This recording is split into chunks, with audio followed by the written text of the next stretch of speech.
नमस्कार. यंदाच्या दसऱ्याला राष्ट्रीय स्वयंसेवक संघ शताब्दी महोत्सव साजरा करतोय. की आज 100 वर्षाच्या पार्श्वभूमीवर पुणे शहरातील संभाजी भाग जो आहे त्यातील वारजे नगराचं पथसंचलन पार पडणार आहे. त्या पार्श्वभूमीवर चित्तरंजनजी भागवत आपल्यासोबत आहेत. काय सांगाल, एकूणच कसा कार्यक्रमाची रूपरेषा असणार आहे, कशा पद्धतीने साजरा होणार? शताब्दी वर्षानिमित्त पुण्यामध्ये जे उत्सव होणार आहेत त्यातला आपला वारजे नगराचा उत्सव हा दसऱ्याच्या दिवशी संध्याकाळी 5:30 वाजता RMD कॉलेजच्या ग्राउंडवर आहे.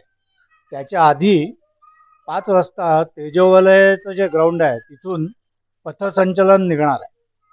पथसंचलन निघून RMDच्या ग्राउंडवर जाईल आणि तिथे 5:30 वाजता उत्सव होईल.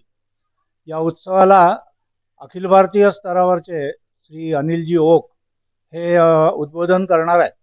आपल्या वारजेकरांना एका संपूर्ण भारतात प्रवास करणाऱ्या कार्यकर्त्याकडून संघ समजून घेण्याची ही एक चांगली संधी आहे.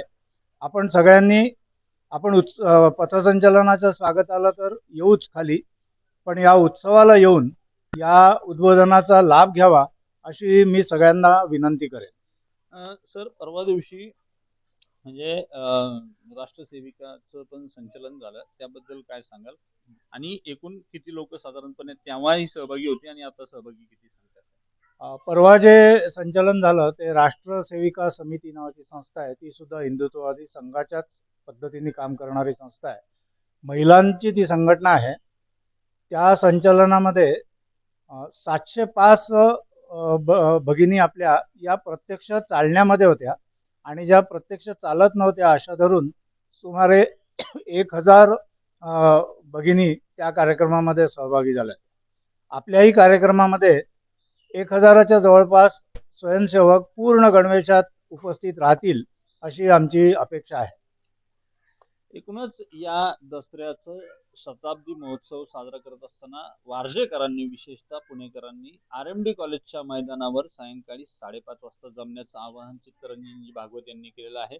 5 वाजता तेजोवलय सोसायटी शेजारील मैदानावरून पथसंचलन निघेल आणि माई मंगेशकर हॉस्पिटलच्या पुलाखालून पलीकडे पॉप्युलर नगर, स्पंदन, अतुल नगर, राहुल पार्क, रुनवाल सोसायटी आणि रुनवाल सोसायटी मधून देखील पथसंचलनाचा दुसरा भाग यामध्ये सामील होईल आणि सगळे मिळून एकत्रितपणे RMD कॉलेजच्या मैदानावर जातील आणि त्या ठिकाणी मोठा सोहळा आणि शस्त्रपूजन साजरं होणार आहे. त्याला आवर्जून उपस्थिती लावण्याचं आवाहन चित्तरंजनजी भागवत यांनी केलेलं आहे. त्यामुळे आपण जास्तीत जास्त संख्येने या संचलनाचं स्वागत करण्यासाठी उपस्थित राहण्याचं आवाहन त्यांनी केलेलं आहे.